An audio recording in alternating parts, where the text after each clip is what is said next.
have decided this memorial should not be built, not in the sense that it honors expellees from a German point of view, but as the German government has submitted up to the demands and rejected the requests of Andreas Wesserle. Now, it is not the end of it. We have exchanges on a lower level, person to person, small organizations. We have no problem to communicate, in my case, with the Czechs. It is only the upper hierarchy which refuses to accept that wrong had been done. Germans had experienced a disaster, and that's what we are working on to get corrected.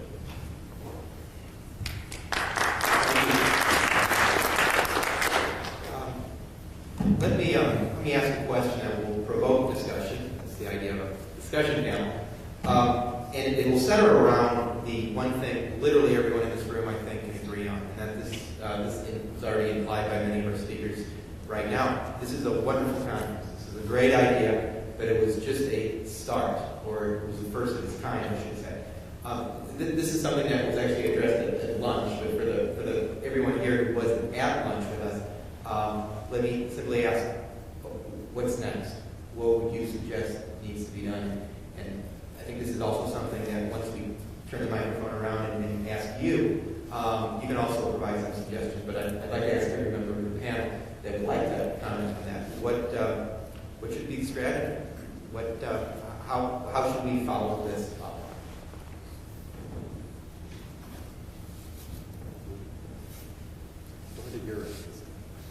Well, I think it's a wonderful start. And what was suggested is to exchange ideas on a school level, get students, young students involved in it, and present our ideas. I also would suggest we make a summary of what has been said, what has come out of this meeting, and publicize it as much as we can in all languages possible. And I'm willing to accept charges for getting it out in publications I personally have access to, which are the leading German papers in Austria and Germany and a few others. Well, institutionally, as I said before, it might be a good idea to struggle for the foundation of so-called immersion schools. I'm sure that some of you are familiar with that, like in Milwaukee, a German immersion school, French immersion school, where the children in grade school and middle school, and to some extent high school, I taught exclusively or almost exclusively in German and French and so on. And that would be a very good idea to, and very good institutional basis to acquaint our young people with the, characteristics of German culture and European culture and Western civilization from our standpoint. Thank you. My field is political philosophy and political theory, and I've written very much in German, English, and French. I've published books on dominant ideas, and I can tell you what actually counts is zeitgeist, was the German say, the spirit of the time. So in other words, I don't think, unfortunately, the time is ripe yet even on the intellectual and academic level, to infuse and inject some of those ideas which to quite a few folks today may appear quite new and almost bizarre. So what I would suggest quite modestly is to first and foremost provide a more balanced academic curricula so that students can be a little bit exposed to the other side of the coin. Secondly, we have to move beyond this stupid cleavage, if you allow me the word, left and right, because we're not dealing now here from the perspective of some right-wingers trying to exonerate the Nazis from crimes that they committed. We're just dealing with the civilian destinies and millions of destinies. So I certainly would insist and almost harp a little bit too much on a more balanced curricula so that students are truly exposed to real diversity, so that they know exactly what happened in Eastern Europe, specifically where I come from, in the years 50s, 1960s and 70s. And I also expect from, if I may say that, from history professors and also from professors of humanities to show a little bit more civic courage.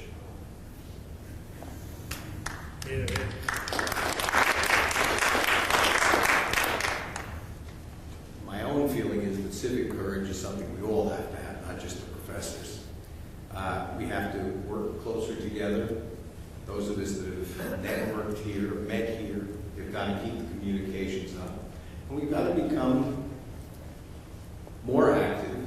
We've got to grab ideas from other groups, and in particular, I would say from Holocaust survivors, who have been able, through concerted action, to achieve an awful lot.